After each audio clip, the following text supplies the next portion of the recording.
Hello, everybody. It is great to be here one more time. And my name is Gary Fowler, and I am the host of GSD Presents Silicon Valley AI and Tech. I'm a 17-time serial entrepreneur. I've been involved in two unicorns. I was on the original management team of Click Software, which was sold to Salesforce for $1.35 billion, and also Eva.ai, an AI HR tech company.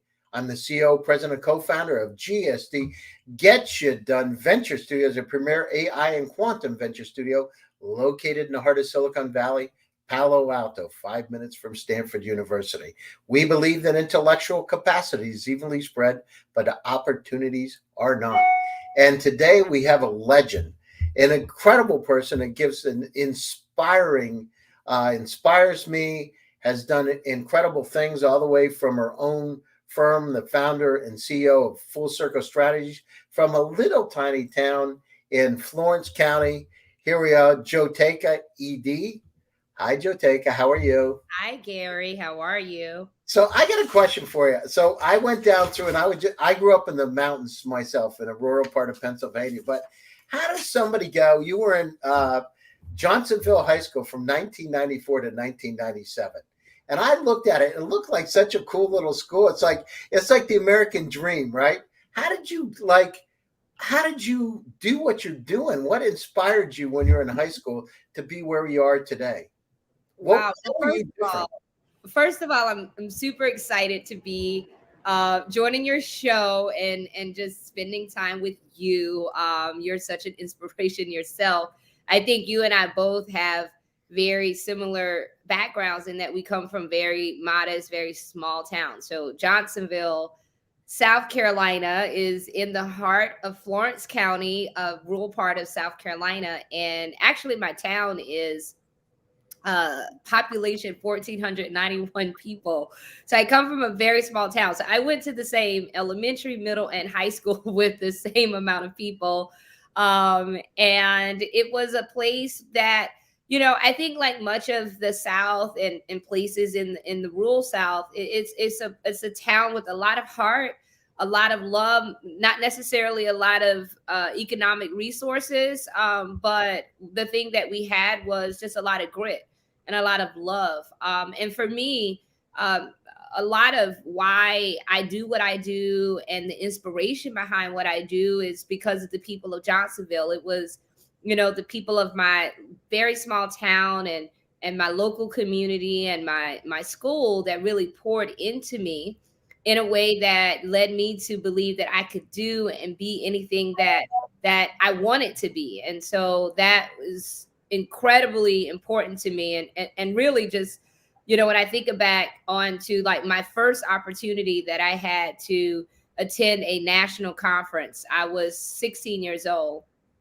and it cost $3,000, and it was $3,000 that my parents didn't have. And it was my local community that actually, they hosted local dinners and they did bake sales to raise the money to send me to Washington, D.C. That was a real catalyst in my career. And so when I think about my life, if I was to think about my life as a startup, my original investors were those very people. So for me, I try to honor that seed investment in my life by everything that I do, I touch. I try to constantly put people like those that live in Johnsonville, South Carolina, often underestimated, undervalued, take those people who are often pushed to the margins and put them back to the center. Jotaka, I have a question for you. So I had the same thing, by the way. We had 25 to 30 students in my elementary school coming up. And in fact, I didn't even know when somebody said, I'm mad at you, like later on in life, I didn't know what mad would be because we didn't have such things. It was like people didn't steal. I mean, it was like, we would have, if you needed butter, you'd go to your neighbor. If you needed sugar, you'd go to your neighbor, and the doors weren't locked. So how did that, when you go back now, how does it feel when you go back and see those people? Do you change from, coming from Washington and where are you in Washington today? I don't even know where you are right now. Are you? I'm in Washington, D.C. today. Okay, because you never know anymore. Somebody says, "Oh, well, I'm not. I'm in California. I'm in Paris." So, but how do you change when you go back? How do you feel when you go back? I was recently back. I was just actually back right after the new year. And every time I go back, it's just a sense of pride. It's who I am. I don't really see myself as changed. I see myself as evolved. But for me, when I go back, there is just so much love. The same people that I grew up with, I went to church with, they're still there. And the thing for me most when I go home and my parents are both still there, um, is I'm incredibly grateful.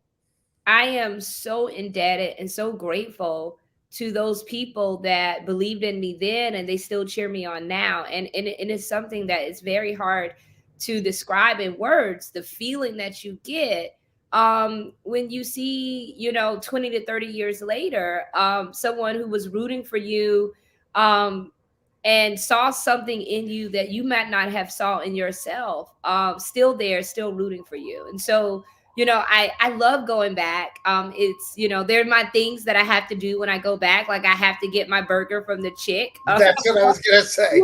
Like there's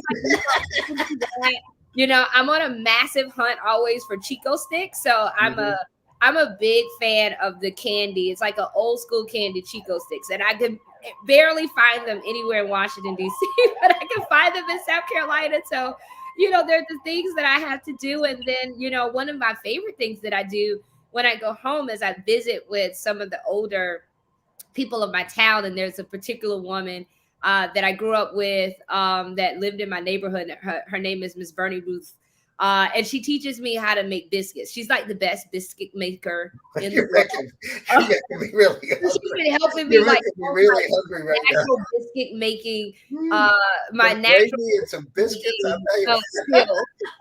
So like like for me, I'm a Southern woman. So like like to make good biscuits, like you got to go to somebody's grandma, and she's the one. And so I literally like will go to her house and like she pulls out the old pan that she's had for like that was passed on to her from her mom.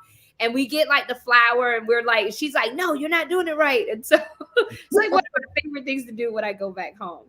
No, it's those things. You smile so much when we talk about your hometown and growing up. I understand. So you went to the National Coalition to abolish the death penalty. What made you decide? What drove you to that to do that? And I understand your passion, your heart, but what was the impetus to move in that direction? What did you see? Yeah, quite interestingly, it goes back to this tiny town of Johnsonville. So again, it's I grew up on a dirt road in a town with, at the time when I was growing up, we had one red light. We now have two red lights in the town of Johnsonville. So we're like growing. But we also had someone that lived in our town that was notoriously known for committing a massive amount of murders. Donald Pee Wee Gaskins. And so when I was growing up in middle school, the conversation around his impending execution had come up. And so at the time, I had been, really a good debater, a good orator. And so I took on in class the opinion that Pee Wee Gaskins should be executed. And we had a little debate in 7th grade. But for a major grade, our teacher asked that we write a paper on the opposing viewpoint that we took in class. So here I was having to write a paper on why we should not have the death penalty after I just argued that we should have it. And that was really a very pivotal moment in my life, in my sort of young learning. I began to read and understand as much as I could in the 7th grade about the death penalty. And very early, I understood that it was something that I was opposed to, and that I was outraged when I started to learn the facts that, there was so much racism with the death penalty, that people that committed crimes at the age of 16 could get the death penalty. I became just a student activist and joined and activated a student movement against the death penalty through Amnesty International and other youth groups. And so that kind of followed me through my high school career. So two things that were sort of through lines for me was a deep commitment to being a student activist and activism against the death penalty, and a love for politics. And so when I even look back at my high school yearbook, it says, everybody called me the death penalty girl. Good luck, trying to abolish the death penalty, because that was the thing I said I wanted to do very early. I wanted to be a lawyer, and I wanted to, help in the death penalty. And so I had the opportunity when I was, again, 16. My English teacher recommended me for this program called the National Youth Leadership Forum on Law and the Constitution, and that was the conference that cost $3,000 that my neighborhood helped raise money to send me to this conference in Washington, D.C. And at that conference, I met leaders from the National Coalition to Abolish the Death Penalty. And so right on the spot, Steve Hawkins and Ben Jealous offered me an internship.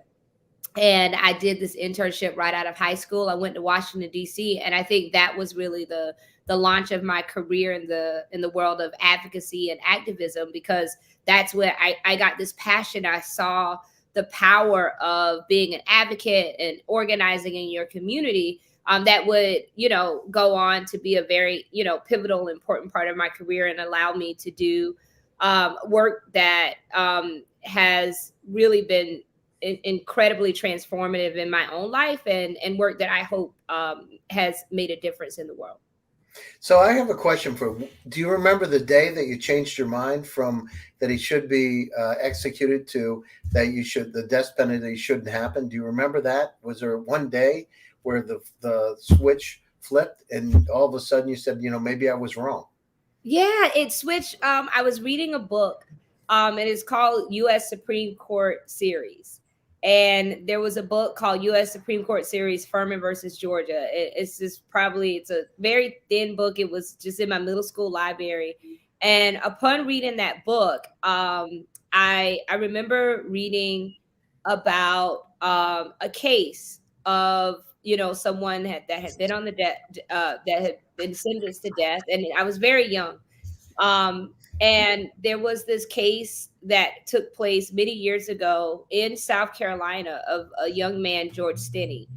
And this was, I think, 1954, when George Stinney was sentenced to death. He was 14 years old. He was the youngest person in America that had ever been executed.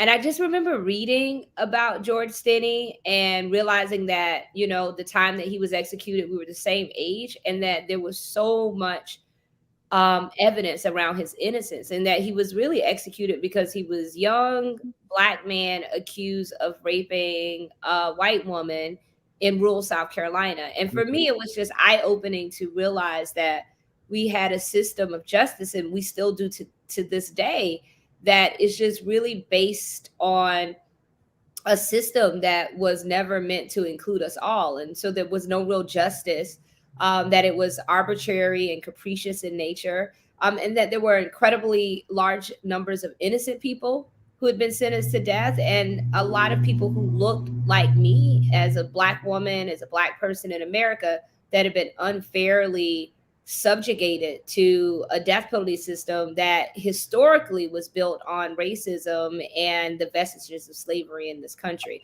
And so I don't know how at seventh grade, like I was going to say, that's amazing. You better articulate it like I can. Man, you must have had some nightmares.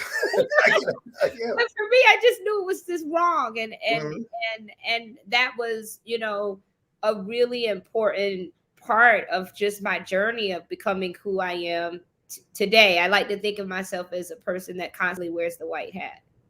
No, I love that. And so then you went to the NAACP as a senior advisor to the president and CEO. How was that? It was fun. And I always say some of the most amazing work that I was able to do in my career was at the NAACP. And so for me, my life has really been full circle, in that the president of the NAACP, at the time when I started doing anti-death penalty work at 16 years old, I was 16, I worked at McDonald's, I made my way to this national conference.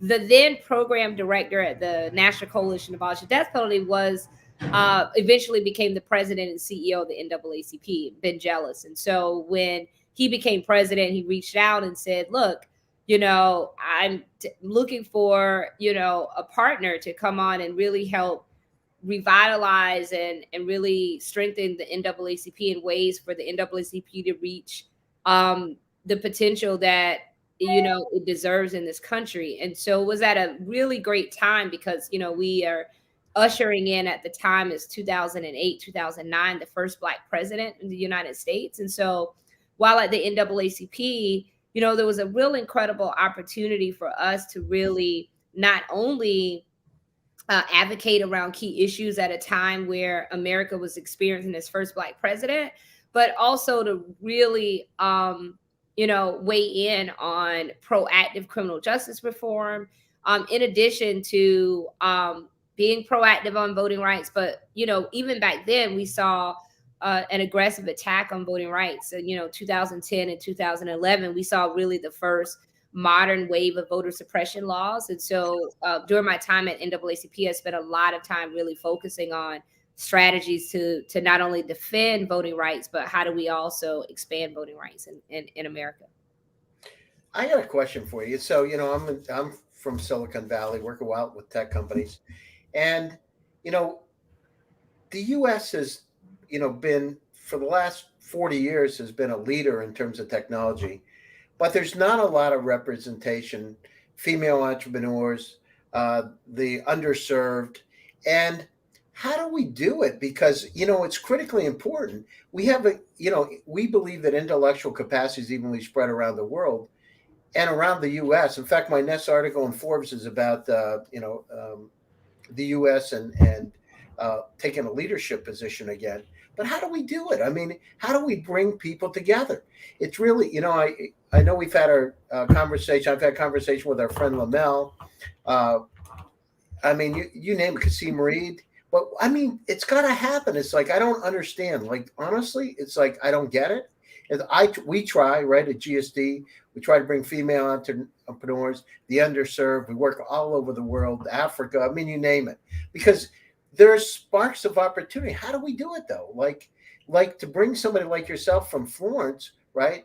I know in Pennsylvania, you're one of many, one of a few, right? Not everybody comes out and does it and does what you've done. And I know in my town, we had less than 1,000 people in my city, and we didn't even have any red lights.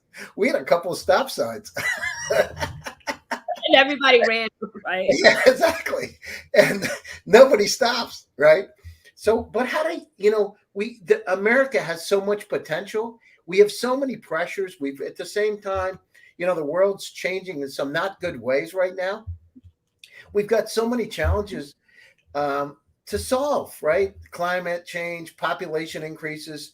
Yet, and you kind of see the U.S. is not really leading anymore, in my opinion, right? For all kinds of different reasons. And I'm not talking about any particular political party. I just mean in general. How in the world do we get everybody involved so we all can help really, fuel this engine for success to drive us forward? I mean, it's so important for, more Nesbitt, Pennsylvania's, Florence, Johnsonville. How do we do it? Gary, I think that it's important, and you state this, and it's a quote that a variation of the quote that you often share, is that talent is indeed, it is distributed equally throughout the world, and not just America, throughout the world, but opportunity is not. And I think that is the real key, is that we have to do the work to ensure that opportunity reaches everyone. We think about places like where you and I both are from. We think about, are people really thinking about the people of Johnsonville when we're developing products or thinking about scaling and building companies? Are we thinking about all of the millions of people that live in places in the world that are often, unfortunately, and I believe it's just not even good business, to overlook and or undervalue these very important communities, these communities as consumers, and the people of these communities, to actually help drive, I believe, what is going to really be the next wave of economic drivers in our country. And until we do that, we're going to consistently continue to be behind. We're going to be behind in our opportunity as a nation to really reach our full potential. And then we're unfortunately going to continue to create more and more gaps.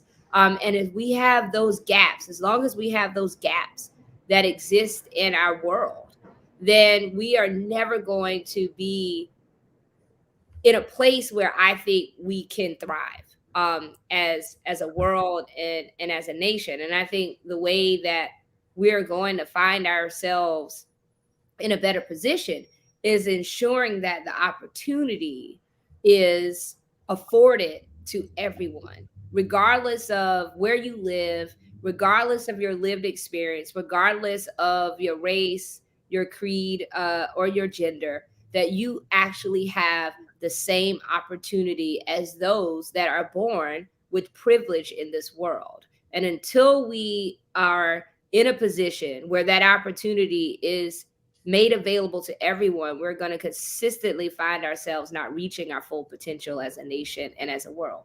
Yeah, no, I'm really concerned about it. I see it. I deal with AI, quantum computing, the metaverse with people all over the world. We're in 43 countries today, and I can see where there's some movements taking place. I also see where ultra high net worth individuals are investing in those types of technologies, and I see the U.S. coming not first anymore. I mean, I places like China with artificial intelligence, and then the in Silicon Valley we have taxes that are high, and you're paying 12%, 14%, 9%.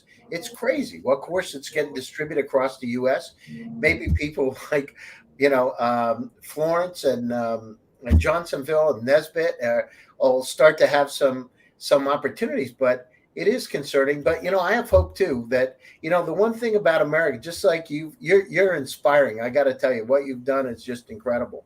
And hey, tell us about Full Circle Strategies. I have a lot of top tech executives from around the world and high net worth individuals watch my show. What do you do, and how can they participate, or how can they reach out to you?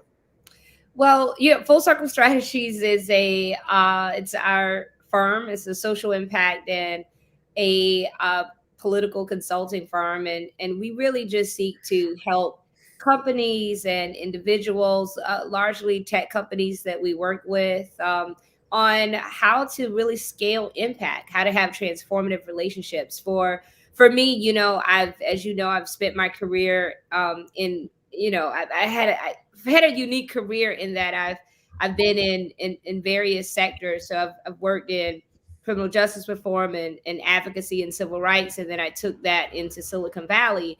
And for me, it's Full Circle Strategies is indeed exactly what it is. It's a full circle.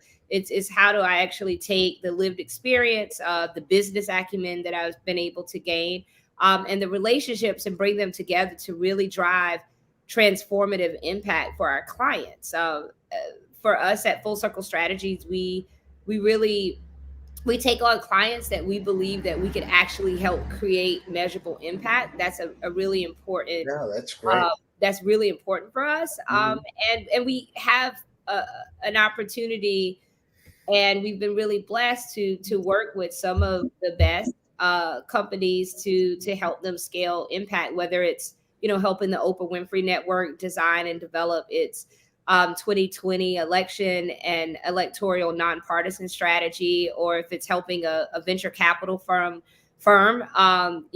scale its own impact and social impact initiatives, or whether it's helping advise one of the largest private equity banks around a $10 billion fund meant to impact the lives of Black women. We've worked with a number of platforms and clients with one goal is scaling measurable impact and creating transformative relationships. No, I love it. I mean, that's what we're doing too. I mean, we're going all over the world. We're just in Nigeria, Ghana, Zambia, South Africa, and we're bringing those companies forward. And we had our first Zulu.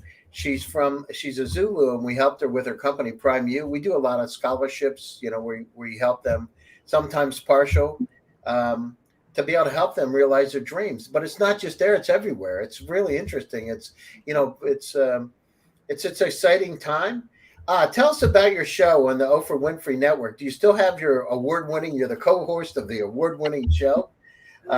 Yes, I do. And so that's also, I think, a full circle moment. So as a sort of kind of along the way and during the work, through working with Miss Winfrey, I was afforded the opportunity to serve as a co-host of an award-winning show on the network. The show is entitled Speak Sis.